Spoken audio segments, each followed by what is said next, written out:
Hebrew Israelites come out here all the time, week in, week out. We're all across the internet, waking our people up. Right. Let them know that they're the 12 tribes of Israel according to the Holy Bible. That's right. We'll start by giving our praise and glory to the Yahweh Shem Shai. Right. Double honors to the elders of GMS. Right. And greetings and salutations to you brothers and sisters working sincerity in the truth. Right. Alright, basically, the property today where Jay kind of dwell at to let our people know and should have chosen the people of God. Right. And God chose us to be a special people. Matter of fact, just get it in Deuteronomy. Right. It's Deuteronomy chapter 7 verse 6. So like it. Thou art a holy people unto the Lord thy power. Hold on. What this scripture is gonna explain to you, if you actually understand in the spirit of the Most High, is that God is actually a racist. He's a separatist. Right. He didn't design all the people back with the Tower of Babel. He divided the people by language then, but then later on by nationality. So when he basically divided the children of Israel, he made us a special holy people. That's why we have better hygiene. That's why we have better everything. Really, when you start looking at it, that's why these statutes, laws, and commandments of this Bible was given to us to help us be a holy and special and better people. That's right. Go ahead, brother. For thou art the holy people unto the Lord thy power. The Lord thy power have chosen thee to be a special people unto himself. A special people unto himself. That sounds like racism, like he likes a certain people more than the others. Romans 9 and 11 is what I want to start up with. And that's right, and what it means to be holy means to be separate. So the Lord basically from the beginning, before the foundations of the earth, he separated us from everybody else, man.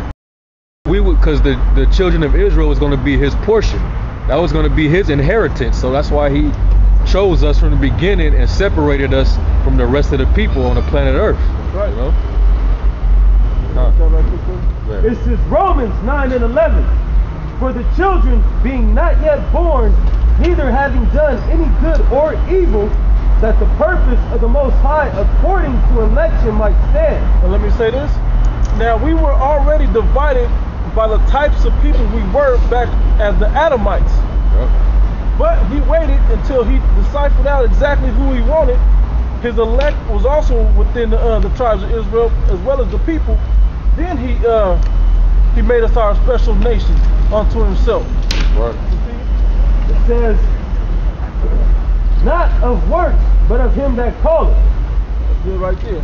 Not of works, but just because he chose to make us that way.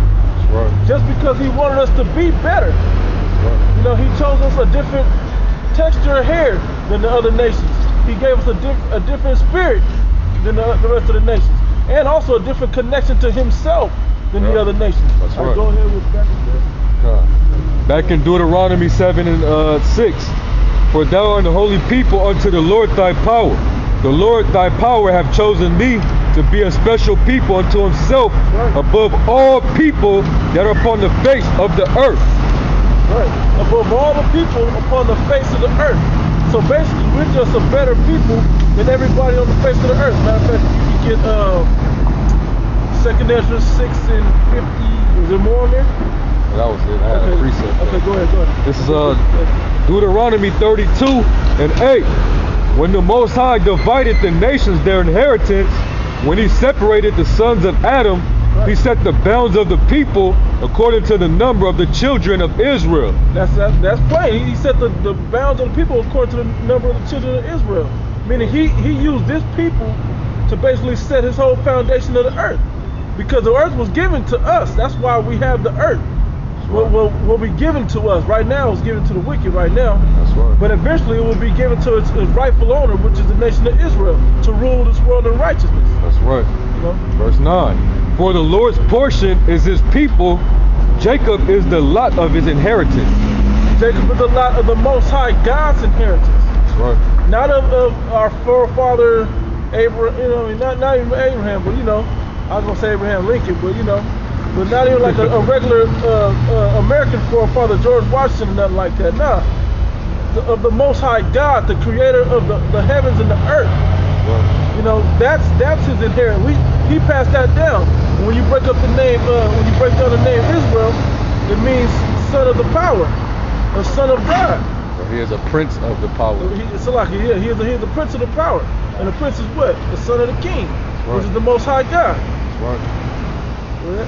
This is our second Ezra 6. Which is Yasharallah, once you go into the ancient Hebrew, for y'all that need your hands to be held to break that down. Second Ezra 6 and 54. And after these, Adam also, whom thou madest Lord of all thy creatures, of him come we all, and the people also whom thou hast chosen. All this have I spoken before thee, O Lord, because thou madest the world for our sakes. Because he made us the world for our sakes. That's what we were just talking about. Matter of fact, start back up at the top where you started. Second Ezra 6 and 54. And after these, Adam also, whom thou hast made as Lord of all thy creatures, of him come we all. Of him come we all. So everybody comes out of Adam. You know, whether it be the white man, the Asian man, you know, the black man, so-called. These are all so-called. You know, the Arab man. All these people come out of Adam. Everybody stems from Adam, right. From the people of Adam. You see? And after these, Adam also, whom thou madest Lord of all thy creatures, of him come we all, and the people also whom thou hast chosen. And the people also whom thou hast chosen. And when did he make this choice? He chose Abraham to give him a blessing. Then he chose his son Isaac, not Ishmael, but Isaac to give the blessing. And not Esau, but actually Jacob to give the blessing to after that. Hold that. Let me get that in Genesis 25. Genesis 25 is because people got this misconception because the white man is on top right now. You seem to think that this is going to continue forever, but it's not. Right. This is not the way life is supposed to be. Our people are now supposed to be on the bottom, which are the so-called Negroes, Latinos, Native Americans, and so-called Hispanics. Right. And I said Negro, yeah, I said everybody. Yeah. You know. Yeah. That's who's supposed to be on top of the world, ruling in righteousness. But this white man has defiled us so deeply, and in other nations as well, that we follow customs that we don't even understand. That we do things that are contrary to what self-preservation teaches us. Genesis 25 and 23. And the Lord said unto her, 2 nations are in thy womb. 2 nations are in thy womb. Continue. And 2 manner of people shall be separated from thy bowels. So there's twins in Rebekah's womb, and there should be 2 separate people and 2 nations that are going to be separated from her womb. Continue. And the one people shall be stronger than the other people. That's the one characteristic right there. One people shall be stronger than the other. Continue. And the elder shall serve the younger. And the elder shall serve the younger. Now go back again. Now the elder, so whoever comes out first out of the womb shall serve the younger. Yeah, that's right.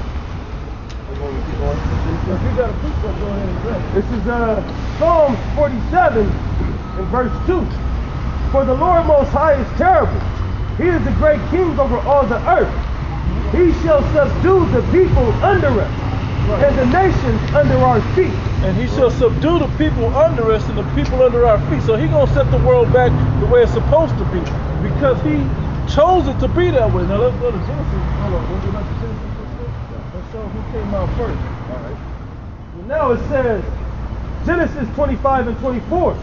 And when her days to be delivered were fulfilled, behold, there were twins in her womb. There were twins in her womb. 2 nations, 2 manner of people. Go ahead. And the first came out red all over like a hairy garment. And the first came out red all over like a hairy garment, meaning their body was completely covered with red flesh, or what appeared to be red flesh, unlike everybody else's, which was brown. Now, let me get that, because common sense will tell you, without us breaking it down, but common sense will tell you that everybody on the planet has brown skin. Some form of melanin and some form of color within their skin. You know, it's not transparent like these so-called white people, because that's what they just describe. The red all over like a hairy garment was the ability to see their blood. Like they got smacked in the face or they get excited, they instantly turn red. The back of their necks are red. That's right. You know, because you can see the blood directly in their skin. A little more. It says, and they called his name Esau. They called his name Esau, which means wasted away as heat. When you break that down into the ancient Hebrew, which was Adawam. I mean, Ashashua, it's a lot. Verse 26. And after that came his brother out, and his hand took hold on Esau's heel. And his brother, after that, the younger brother came out and he took hold on Esau's heel, because they was in the womb fighting, and then Esau got out first. Because if you know anything about birthrights, the elder usually gets the birthright of the father. That's usually the way it goes. But in this case, the Most High already said, according to election, that the younger will serve the elder. I mean, the elder will serve the younger. Salaki. The elder will serve the younger, which is out of characteristic of what normally happens. Right. And his name was called Jacob. And Isaac was 64 years old when she buried him. And his name was called Jacob. You know, so Jacob was the younger. So go back to Romans 9 for me. So basically, the younger came out and grabbed hold of the elder's heel, because they was in the womb fighting. That's what they said it was. How they phrased it in there? They were struggling together. They was in there fighting. Yeah. You know, and as time goes on, it'll prove that that's the enemy that we were fighting with, because they were enemies in the womb, two different manner of people. Right. And how often does that really happen in history, where two different manner of people come out the same womb? It's biblical prophecy and the power of the Most High that was able to do that. That's right. It says Romans 9 and 13. As it is written, Jacob have I loved, but Esau have I hated. Jacob have I loved, but Esau have I hated. So that shows you the Most High loved the younger that came out, and he hated the elder that came out. Right. That's clearly proven right there in the scriptures. And we already described the white man as being red, coming out first. Matter of fact, hold and give me Genesis 27 about the actual birthright. Yeah, I think that's 27. Like 34 or something like that. Genesis. What this is going to prove is that he got the birthright. Now, I'm going to do a little run through kind of about Genesis, the 25th chapter. As a matter of fact, let's read it real quick. Go just read down to how the birthright, how the promise of the birthright. First, how Esau gave us his birthright. See, this white man been trying to destroy us since Genesis, since they were in the womb, so he could take our birthright, which he don't realize he gave it up through the Spirit. But the Most High chose him to give it up, you know, and he still thought that nobody would see it. That's the spirit of this white man. That's another what's the word I'm looking for? Another description of who he really is, because he'll say something and not keep his word on it. You know that by all the treaties he breaks all over the earth. He hasn't kept to one treaty yet. One thing he said he was going to do, he hasn't done it yet. But if you look at his track record, he does what his track record says. It was rape, rob, and murder all over the whole earth. Everybody's victim to it, and now the nations of the whole earth are waking up to his wickedness. And as his power is declining, they know that they can take over. It's a little weak ass now. This is Genesis 25 and 27. And the boys grew, and Esau was a cunning hunter, a man of the field, and Jacob was a plain man dwelling in tents. Right. And if you pay attention to these so-called white people, that's their thing, man. They like to hunt. They like to go out, man, catch the big shark, big fish, man. They hunt out in the sea, scuba diving and shit, man. They like to, they got all these animal heads in their cabins and shit, man. Yeah. Not only that, you go to their little law enforcement agencies, man. That's one of the main things they do is they hunt, man. From the FBI to the CIA to the DEA to the detectives, man. And then if you look at our people, which is Jacob,